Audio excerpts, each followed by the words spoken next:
Welcome to another virtual Live Talks Los Angeles event. We welcome Jane Fonda and Eva Longoria to our series. We invite you to visit our YouTube channel for over 300 conversations such as this. Jane and Eva discuss Jane's book, What Can I Do? My Path from Climate Despair to Action. Thanks in advance to all of you who submitted questions for Jane. We'll get to those towards the end of the conversation. Jane needs no introduction. She is a two-time Oscar winner and an Emmy-award winning actress and political activist. Eva, like Jane, needs no introduction too, is an actress, producer, director, activist, philanthropist, and a businesswoman. Welcome again to both of you, and take it from here, Eva. Thank you, Ted. Hi, Jane. How are you? Eva.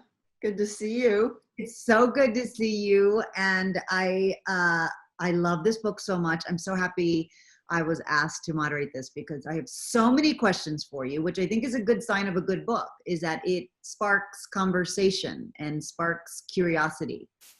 Well, thank you for doing this. I really appreciate it, my love.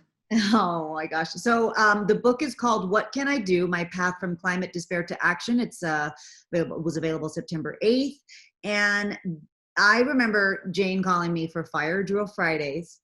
And this is really, you know, your personal journey of awakening to climate change. And I like the title, From Despair to Action. Sometimes a lot of us feel overwhelmed by world problems, whether it's world hunger, AIDS in Africa, and climate change is one of those huge topics that you feel this big, and that you feel like you don't have a way to change it. And so this book, you have all these conversations with leading climate scientists, and you discuss very specific issues. And I love how you tie it to human rights, and because I think it's important how we all understand global issues bump up against each other, and the things that an average person can do to combat the climate crisis. So you've always been an environmental activist. I think people probably know you're an activist, but you've always been an environmental activist since the 1970s. But you describe in the book how it was just a year ago, before Fire Drill Fridays, that you had like a rude awakening of, I have to do something. Tell us about that moment a year ago. Well, I knew that the window of opportunity in which we have a chance to do something about it was closing rapidly. And I read a book by Naomi Klein called On Fire, The Burning Case for a Green New Deal. And that book, the way it talked about the science, the way it talked about Greta Thunberg and what she is saying to people really shook me up. I had been very depressed because I knew that I wasn't using my platform because, you know, as celebrities, we have a platform. Mm-hmm. How to use it effectively. I didn't know the answer to that. The book and what Greta Thunberg said, get out of your comfort zone and behave like it's a crisis, made me think, okay, I'm going to move to DC and I'm going to engage in an action that's going to get a lot of attention and make people realize the urgency. And that's what it was. It was a year ago, Labor Day, and I moved to DC in September, and we came up with I work with Greenpeace, mm-hmm. and we decided that I wanted to have it like a teach-in, so that every Friday we would focus on a different aspect of the climate crisis. Right. How climate change is affecting oceans and forests and women and jobs, mm-hmm. and the military and all of those things. And you know, this book, every chapter is about one aspect of the climate crisis. Mm-hmm. And then we would engage in civil disobedience and risk getting arrested. And the minute I started doing it, my depression lifted, and it was the most joyful experience. It was one of the happiest experiences of my life. We didn't know if it was going to work. You know, the first day there were 16 people who engaged in civil disobedience and got arrested with me. The last day there were over 350 people. And now last Friday, we had 750,000 people watching Fire Drill Fridays because we've continued them virtually. Oh yes, yeah. Yeah, I feel that the book really captures both the information that came through the rallies at Fire Drill Friday, but also the joy and love that was involved with it, and how it transformed people, including myself. Yeah, because you talk about, I mean, you start the book about fatalism and pessimism, and I think a lot of us have that. Yeah. And in particular to global issues. But what do you think was the biggest? Well, you're still continuing Fire Drill Fridays, but um, how powerful is it turning despair and fatalism into something? Because I think, you know, what you just described, which is like, it lifted my depression. That's what I love about the book. It's not just facts and data, even though those are in there and they're important because they're facts. But you know, how hard was that for you to get out of that fog? What about the person who isn't Jane Fonda? You know, Sally in her kitchen, who is feeling the way you do, but feels like she doesn't have that platform. A lot of Sallys left their kitchens and came and join us. It was kind of wild. Dairy farmers from Wisconsin, manicurists from Colorado, a massage therapist from Oregon. I mean, you name it. It was across the board, mostly women and a few good men, but they were mostly women and mostly older women. I mean, we get braver as we get older. And, you know, what the hell do we have to lose? So they came from all across the country, and many of them came back again and again and would say to me, I have never done anything like this before. Wow. And my life has changed. That the act of putting your body in alignment with your deepest values is so empowering. And it's weird because when you're arrested, of course, you're handcuffed and you lose control. You give control over to the police. And we were treated okay. I mean, we were white for the most part, so we were treated all right. But you're giving over control, and yet you feel extremely empowered. Wow, that's so ironic. You know, I feel like so many celebrities, especially climate change activists, get criticized for flying all over the place to do your activism. You reconciled that. You said, hey, I gotta go, I gotta get there. Talk to us about how you felt that you had to do these small things for the larger scale change. Well, I had been doing the small things. I drive an electric car. I've gotten rid of most of the single-use plastics. I eat less meat, you know, all those things. But I know that that's the first step. That's the on-ramp. But it's not the end of it. That's where you start. But even if we all did the right thing in terms of lowering our carbon footprint, it can't be scaled up in time to get us where we need to be within 10 years. Some people criticize, oh yeah, they're like, oh, you flew, and you're like, well, look, okay, because you're right. I mean, we all need to do our part. That's not to negate that you're just saying bigger stuff has to happen for us to actually make a dent in large scale change, correct? After I decided to do it, I realized that I had signed contracts to do some speaking gigs here in California and a few in Minneapolis. And I said to Annie Leonard, who is the director of Greenpeace US, I said, okay, how do I justify this? I don't know, maybe I shouldn't do this. And we talked a lot about it. And she pointed out, we can't let the perfect stand in the way of the good. Yes, it's great if I could do what I need to do without ever flying or anything like that.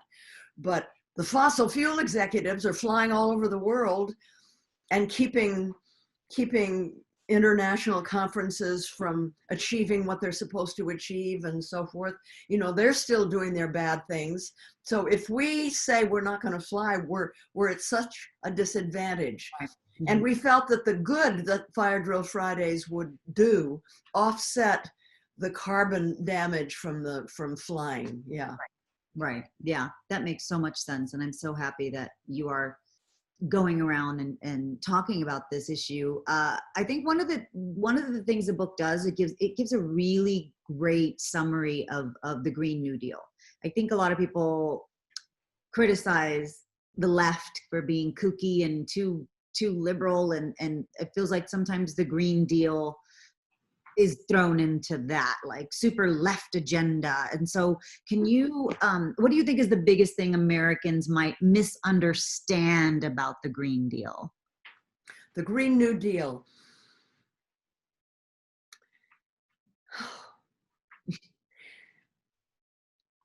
See, it's not just a climate crisis that we're facing. We're facing an empathy crisis. Our social fabric is unraveling at the same time.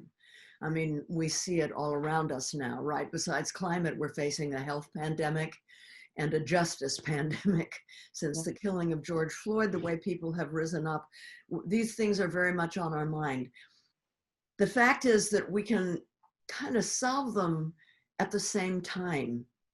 The new economy that will be presented to us with a move off of fossil fuel into a clean, sustainable energy future offers many more jobs than the fossil fuel industry does.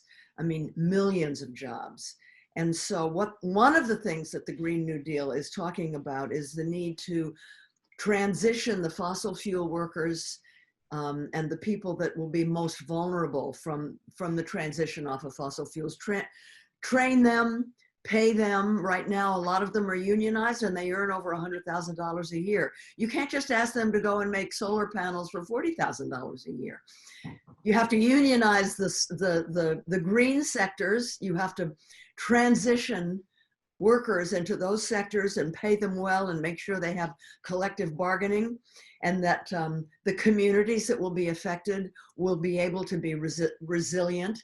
So Green New Deal takes workers into account, and the welfare of the communities and the families. It talks about farmers and agriculture and the need to make it possible for family farms to come back, because the way we're growing food right now really contributes to the climate crisis. And it's unsustainable.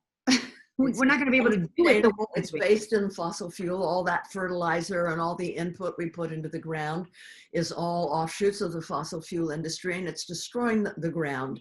And it's growing food that is making people sick and fat. And it's putting family farms out of work. The Green New Deal would begin to right that wrong and put agriculture back into sustainable, regenerative agriculture. Anyway, I mean, I could spend a whole hour just talking about that. Yeah.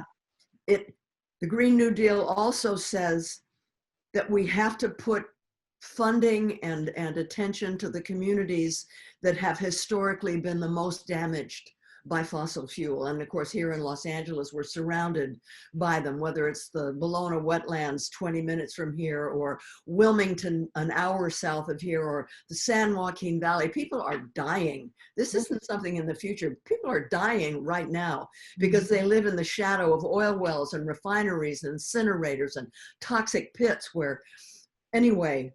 Yeah, no, it addresses the needs of those people and those communities.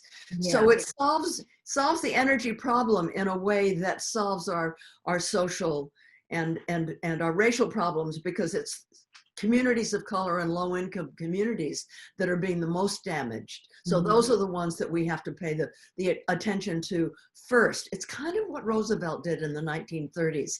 He knew that a lot of the rural areas were very conservative and they didn't like him, and they didn't like the idea of the New Deal that was going to, lift people by the millions out of disaster during the Great Depression. And so his first programs went to those areas where people were they didn't trust him and they didn't like what he was doing, and it won them over.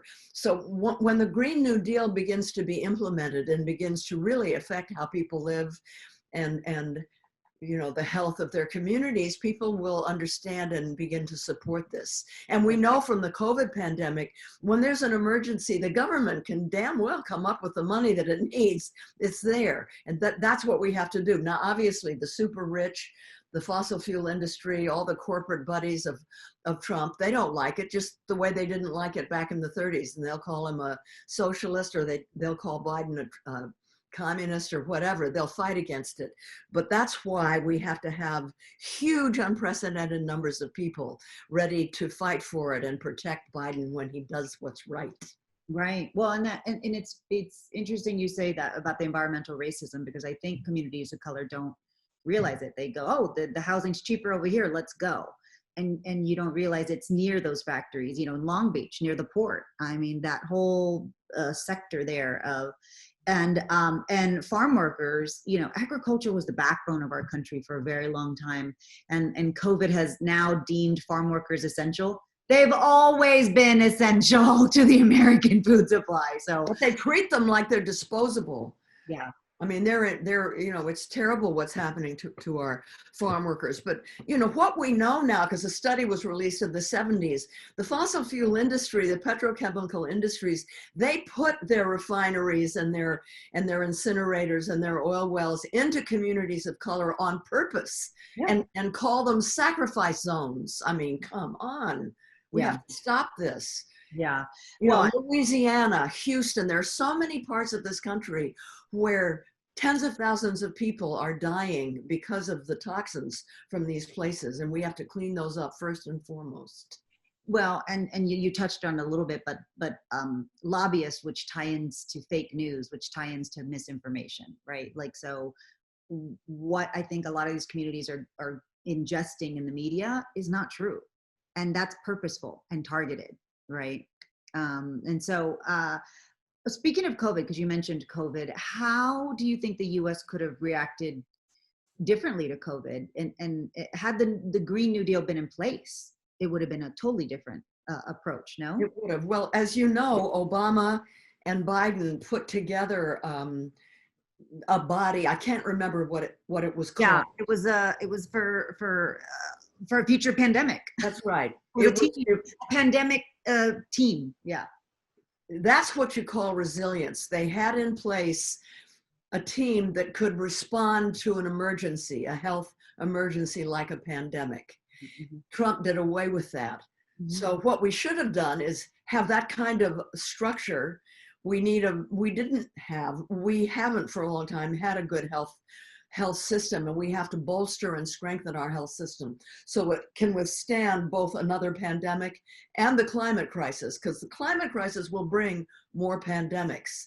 Mm-hmm. And then the federal government needed a plan that was, they needed to get the masks and the ventilators and the PPE and everything to the people that needed it. They should have had a system that knew where the hotspots were and get the testing and the contact tracing to those places. I mean, we could have done what other countries less wealthy than ours did, and we would have been a lot better off. But you see, the people that have been in charge of this country for a long time hate big government. Why? Because big government curtails their profits. Big government will put regulations on companies that are doing bad things to people. So they don't like big government. But the pandemic has shown us, and just in time for the climate crisis, we need a strong federal government that is prepared. The other lesson from COVID is listen to the scientists, listen to the health experts. Mm-hmm. Right.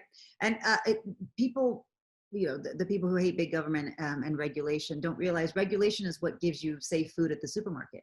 Regulation is what makes sure the plane is safe before you get on it to fly somewhere. So, like, not all regulation is bad.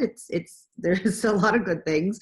I want to jump to racial and economic justice because, like, I think I told you before we started, you do such a great job of connecting the dots between climate change and racial justice or economic equality, and really situating our country's inequalities within the larger narrative of climate change. So what are the few ways that communities of color or indigenous communities that are just proportionally affected, what can they do?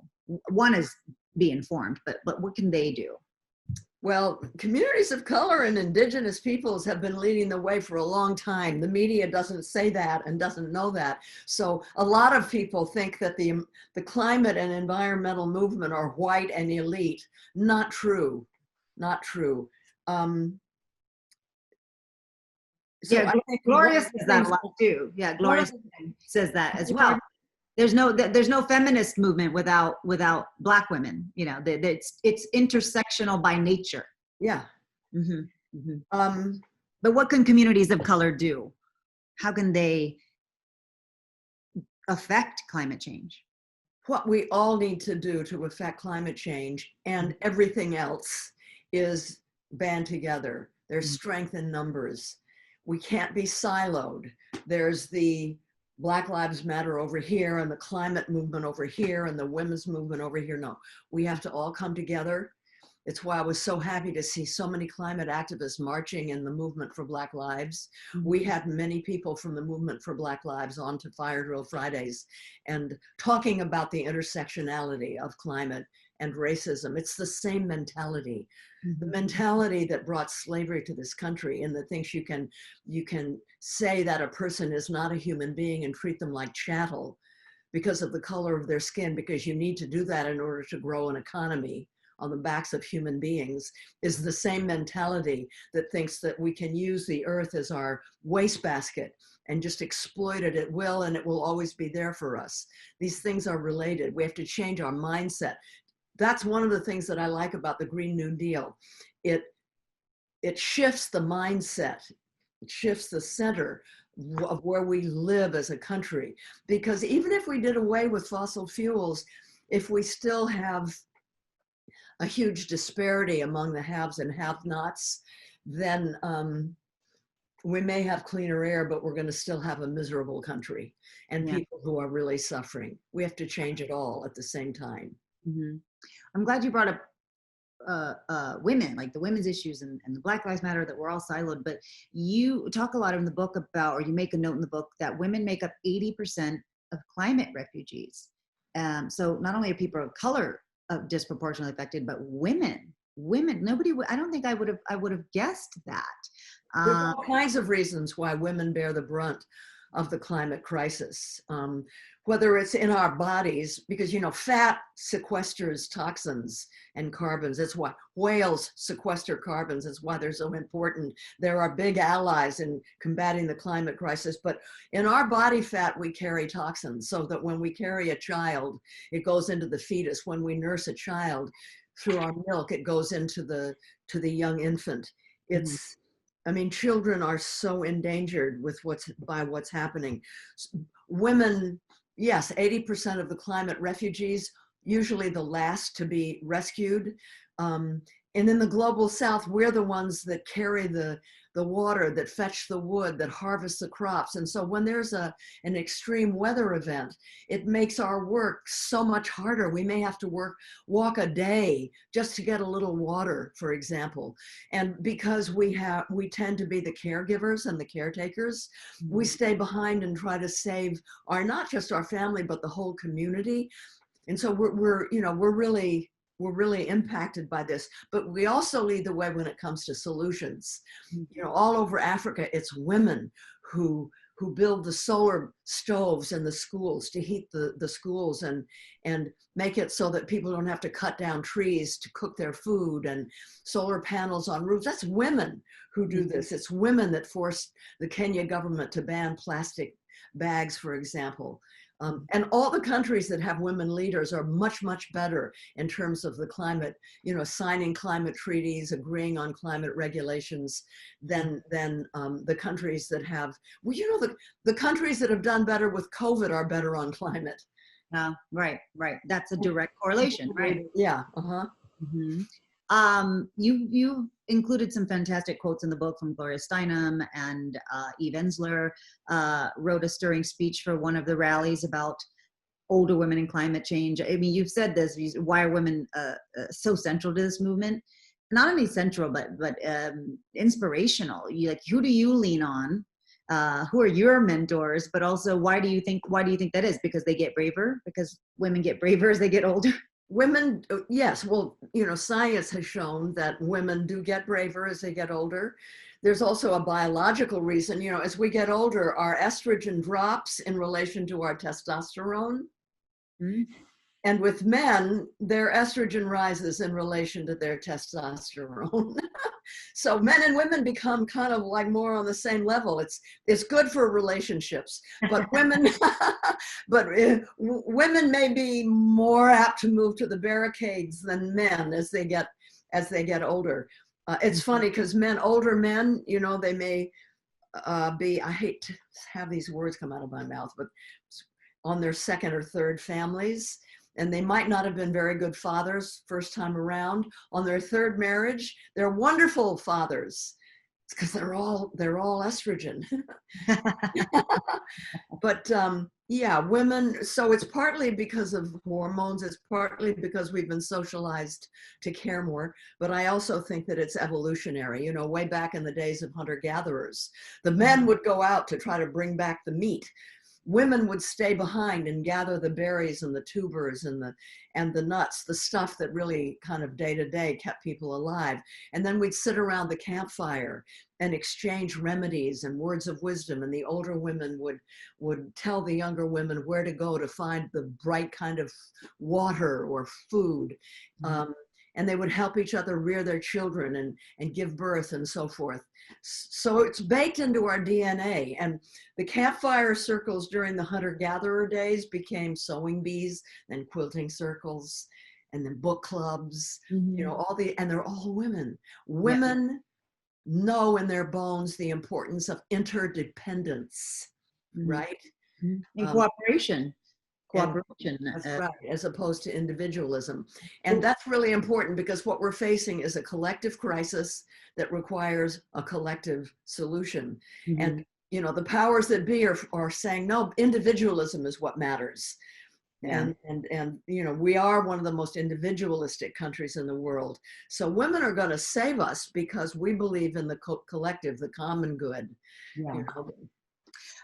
You point out in the book that every war we've fought in the last 80 years has had to do with oil. So talking about war and climate change, we talk about military spending could benefit our country, but if it was just spent on a Green New Deal, reduction of military spending, I think that's what's happening right now with defund the police, right? I think it's a misleading slogan just because people think we're doing away with it. But what you say is a little better articulated is reduction of military spending. So how do you go about starting that important conversation without people thinking they're going to be less safe? Well, I like what Ben Cohen said, Ben and Jerry, the ice cream guys. They spoke at one of the Fire Drill Fridays. And Ben Cohen and Jerry, both of them said, does a bloated military budget really keep us safe? We have a bigger military budget than Russia and Iran and Saudi Arabia and North Korea and about 5 other countries combined. Our military budget is bigger. We could cut $600 billion out of our military budget and still have a bigger military budget than everybody else. Meantime, 23,000 military people 5 years ago had to have food stamps. They earned so little money. Some of the most highly paid corporate executives are involved with the Pentagon and with the military. They make $20 million a year while the sailors and soldiers are on food stamps. This isn't what makes us safe. Children dying from polluted air, people not having properly grown food, homes that aren't resilient to hurricanes and so forth. This is, you know, dealing with these problems is what will make us safe, not a bloated military budget. So we need to trim the military budget, make it clear that doing so will not make us less safe, and put it into like trimming the police, putting that money into what really makes people safe and less anxious. I mean, it just breaks my heart. The coronavirus has really expose this. How many people live a life of utter anxiety? Will I be able to come back safe? Will I be able to put food on the table? Will I be able to make ends meet this week? I mean, they live their lives hand to mouth. This isn't safe. This isn't security. We have to change this. Yeah. I'm so happy you brought that up because the mental health, specifically of women who are bearing the brunt of COVID effects, is important. And I think it's being brought up a lot lately. We have to have some mental health support. And not, I don't think COVID caused these problems. COVID has exacerbated this problem. Well, it's COVID didn't break us. COVID exposed what was already broken. Yeah. I think one of the biggest things you talk about in the book is relation to water and access to clean water. I feel like water is such a given for our country, right? We're always going to have water. And that's not the case. And I think people think, oh, that's just a problem over there in Africa, or that's just a problem over there. What do you think we need to awaken to when it comes to our water supply and our oceans? Yeah, well, with the water, an incredible woman named Maud Barlow she's like Mother Water. She has been the water warrior of the world for decades, and she's revered. And she has gone around the world, and cities and towns and schools and communities have become blue zones. They have taken back ownership of water. It's, France did this, Paris did this. The water was privatized in Paris, and the cost of water was soaring.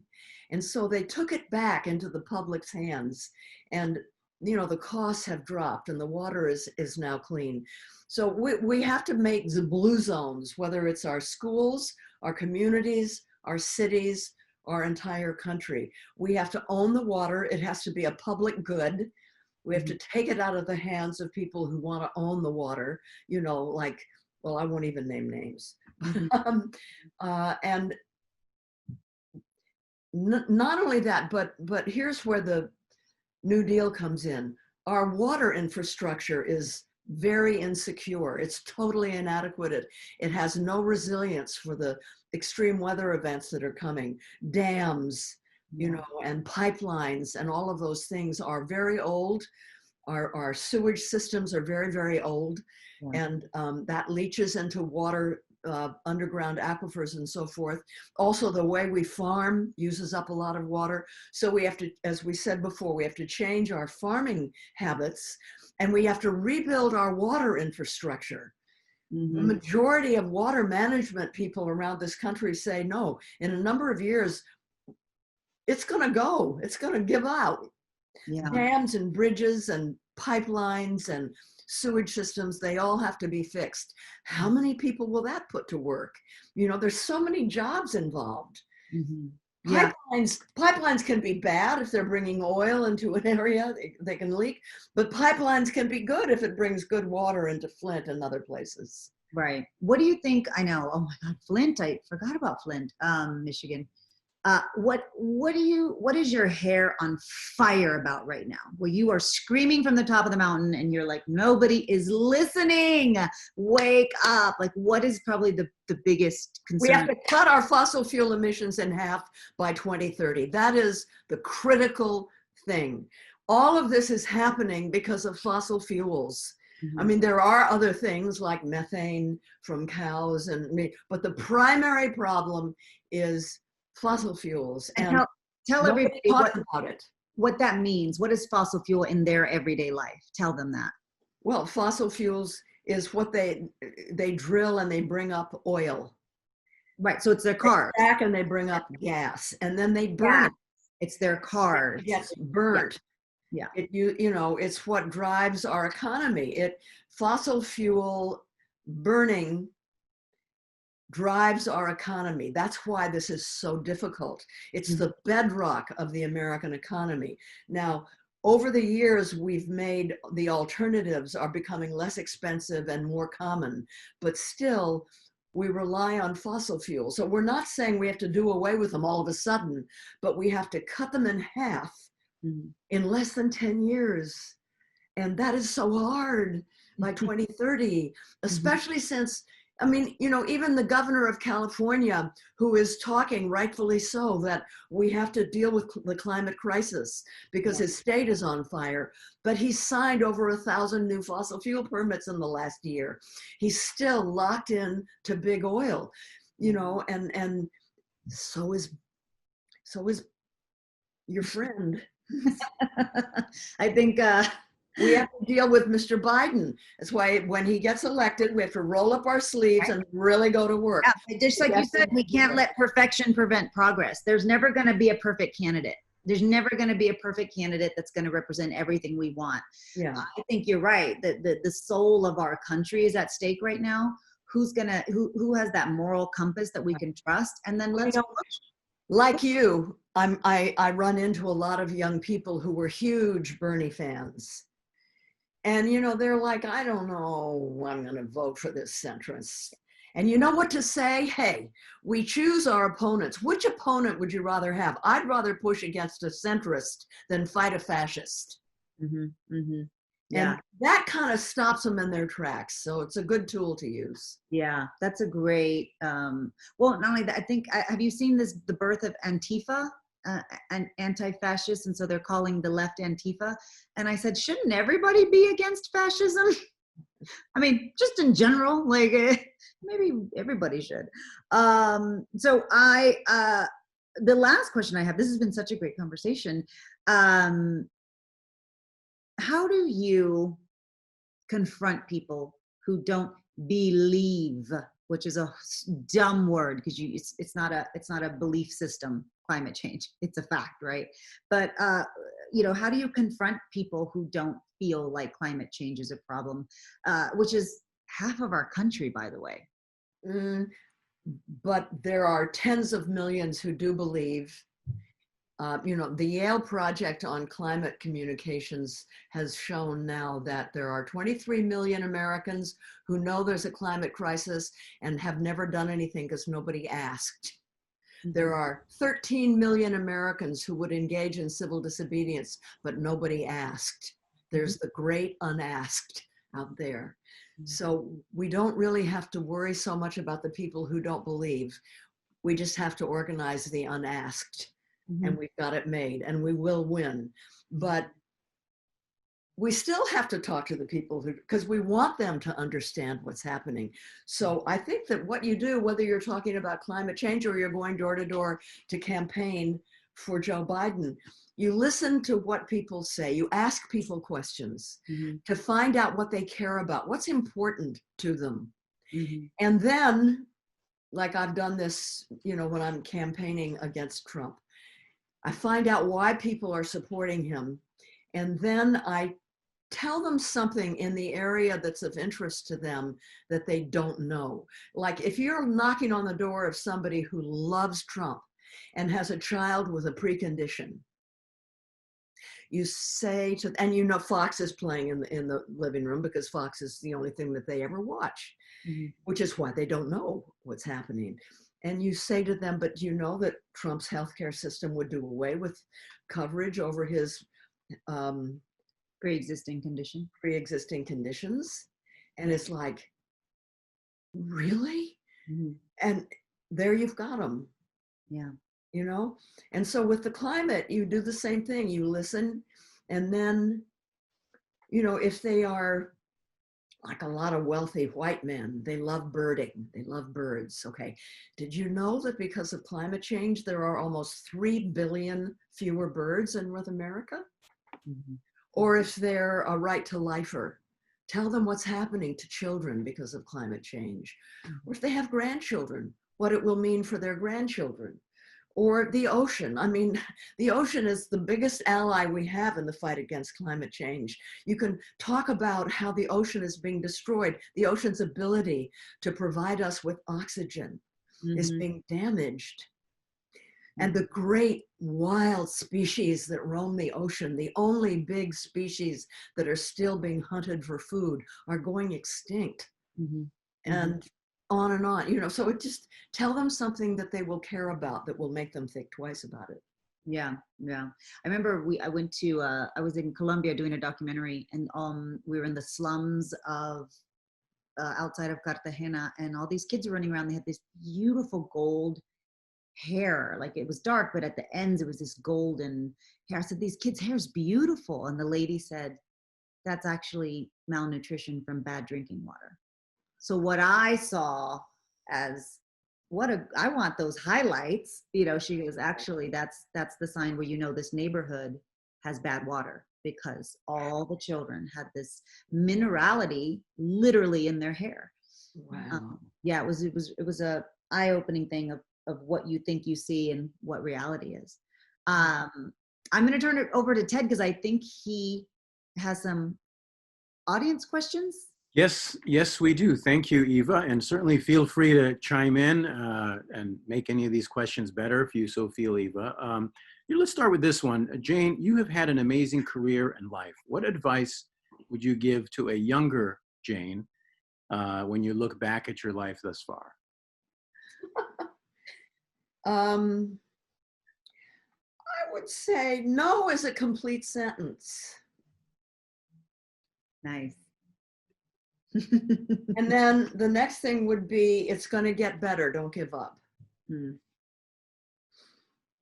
right, another question. Besides voting for policymakers who will advocate for change and subsequently pushing them to do so, what can we do as individuals to feel like we are making a difference when the overall threat of our climate crisis feels so daunting or too big a problem to solve?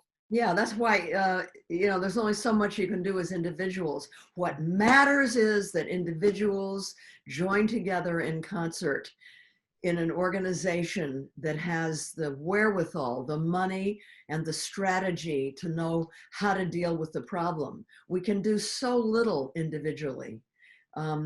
It's important to try to align your living situation with what you believe. So it's good to reduce your carbon footprint, for example, but we really need to work together organizationally to make happen what needs to happen. Individuals can't persuade Joe Biden to understand that fracking is wrong, but we're going to do that, assuming he's elected, please God. We have to force him to understand why fracking is bad and to ban it. You might drop that in his ear when you see him, Eva. Yeah, I was going to ask you about fracking, but then I thought, oh my God. There's a read in there about under the health, the chapter on health. Read what Sandra Steingraber says about fracking. She's a scientist and a biologist, and with the mind of a poet, and she can report on the health implications of fracking. Read her. Unfortunately, there's no appendix in the book. I was going to ask you, I said, you have access to so many experts. Is there a list or a references that we can look up on our own and do the work? Well, you can read the book, and the names that pop out, you could Google them. But Sandra Steingraber in the chapter on health especially talks about the dangers of fracking. And since you're going to be seeing Biden, that's important for him to know. Yeah. Sorry, go ahead, Ted. Next question. A lady says, I have many people in my family who deny that climate change even exists. Have you ever been able to sway a climate change denier? One-on-one, somebody you knew personally, a relative, a friend, or a family member? If so, how? What did you do to convince them? Well, I'll have to tell the truth. Nobody in my circle denies climate change. I've persuaded people not to vote for Trump, but I'm working with Greenpeace on how to talk to people who are climate deniers. But I truthfully can't say that I have personally experienced turning somebody around on the issue. Next question. Throughout your career, you have been an activist. Do you ever feel being an activist got in the way of a career opportunity? What advice would you give a public person like an actor that may be concerned with having a strong political views and how that might impact their career?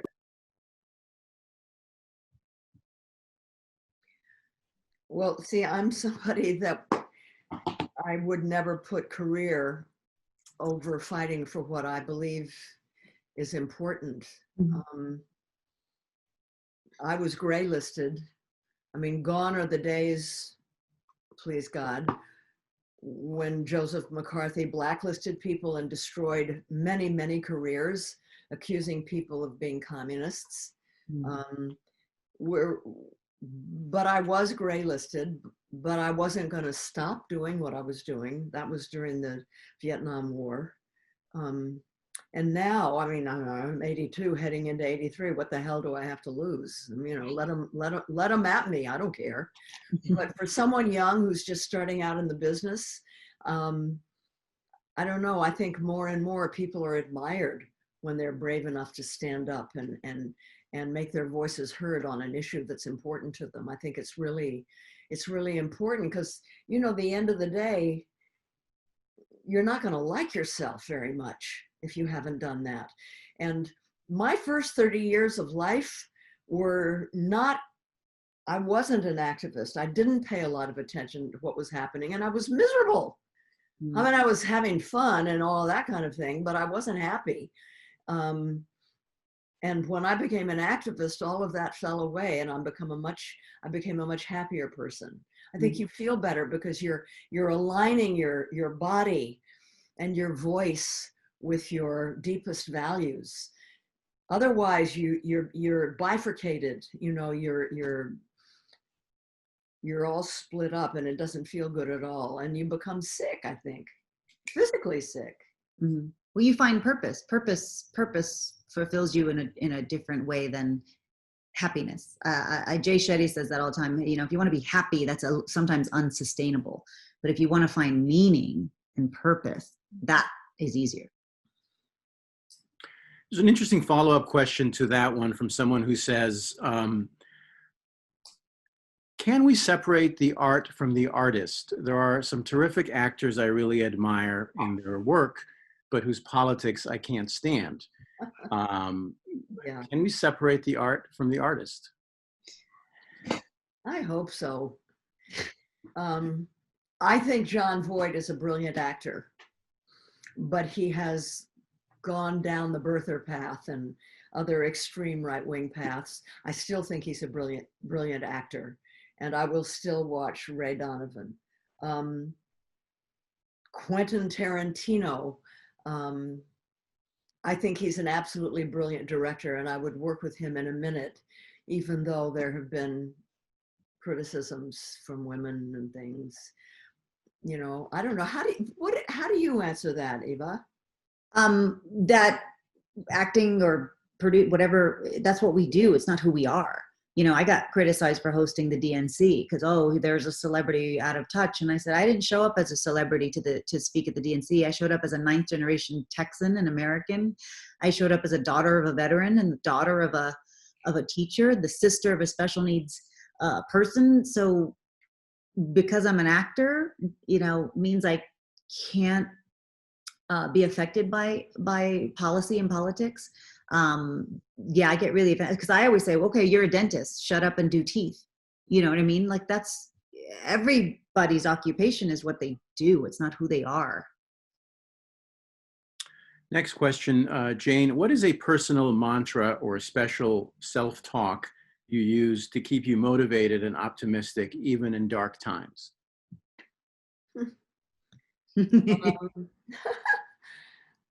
I don't know if I have. I just do it. I don't know.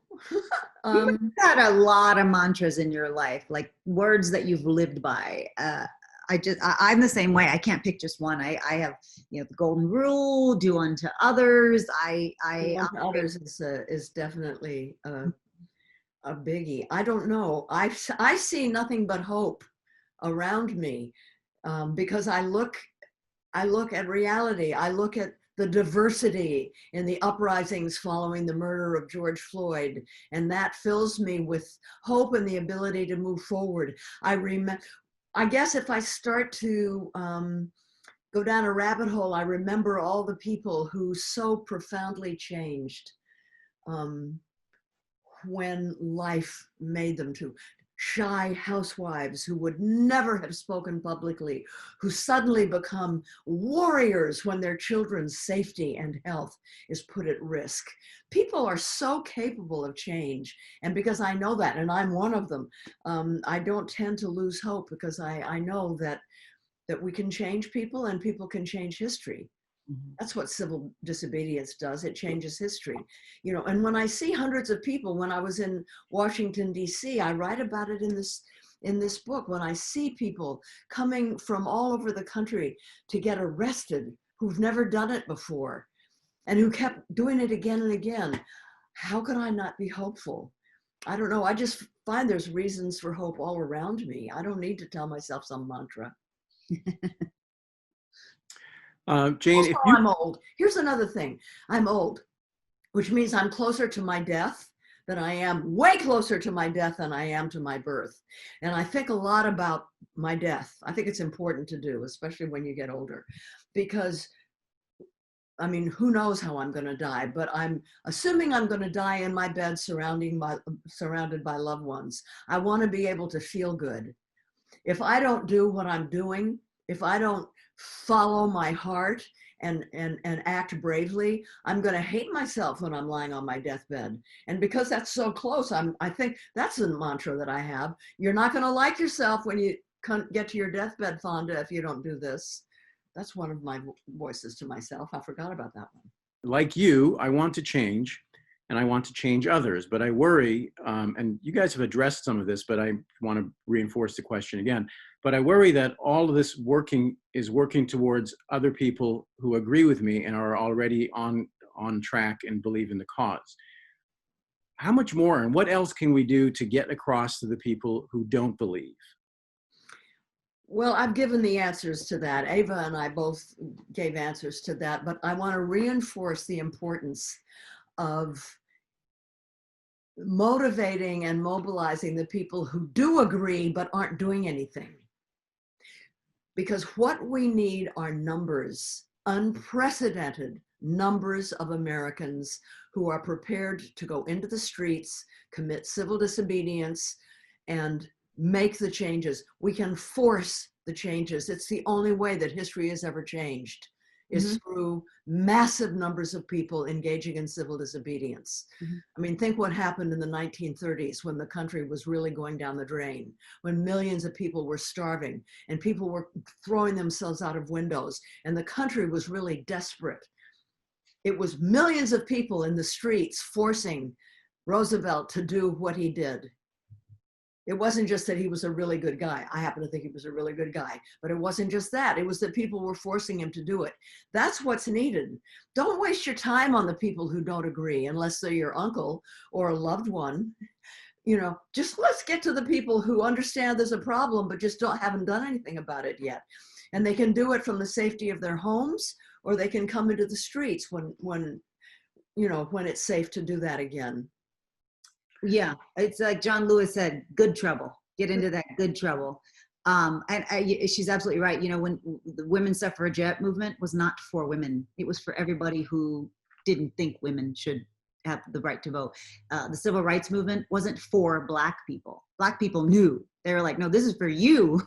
And all of you guys who think we shouldn't have, equality. And so I think I completely agree. Civil disobedience is one. There's never been a time in our history that major changes happened because one president or politician said, you know what, I'm going to give women the right to vote. You know what, I think we should stop criminalizing African Americans. So I feel like we have to rise. We have to rise up, and we have to rise up to this occasion of creating change. Hear, hear. Final question. Jane, you've been an activist long before social media became a major tool in activism, and I admire you for how you've embraced social media with your Fire Drill Fridays. Tell us a little bit about how the energy you get from that and how you feel about its impact. Well, I'm the one that used to do the mimeograph machine, and even before then it was called the Gestetner. I would, crank the leaflets out and the newspapers out, and it was hard rounding people up for a demonstration. It took a long time. It was difficult. It's so much easier now.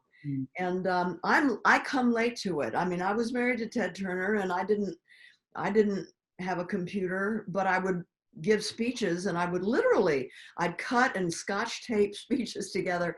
So when I discovered a computer and started using it, it really changed my life. But I still was just writing, because I do a lot of writing. I wasn't on social media yet.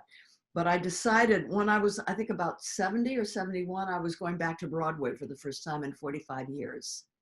And I thought, if I blog every day, short blog about my experience that day going back to Broadway, that's what got me started. And I loved it so much, and I loved the feedback that I got, that I've been doing it ever since. And I mean, I didn't know from blogging, I mean, from Zooming a year ago, but now I live on Zoom and I love it. I hate telephones, and I'm never going to travel to a meeting again. I'm going to Zoom because I really like it. So yeah, there's some bad things about social media. You know, I have some young friends that are addicted to their screens, and it's really disturbing. And there's a lot of shaming and bad things that go on because of social media. But for an organizer, it's a great tool. Well, thanks again to both of you. Thank you, Eva, for engaging with Jane. Jane's book, again, as a reminder, is What Can I Do? My Path from Climate Despair to Action. It is available wherever books are sold, and signed copies are available in the link below. And thank you to all you people who've been joining in and watching. And thank you, Eva, for moderating this conversation. I'm so grateful. Travel safe. I love you, Jane. Thanks. Thank you very much.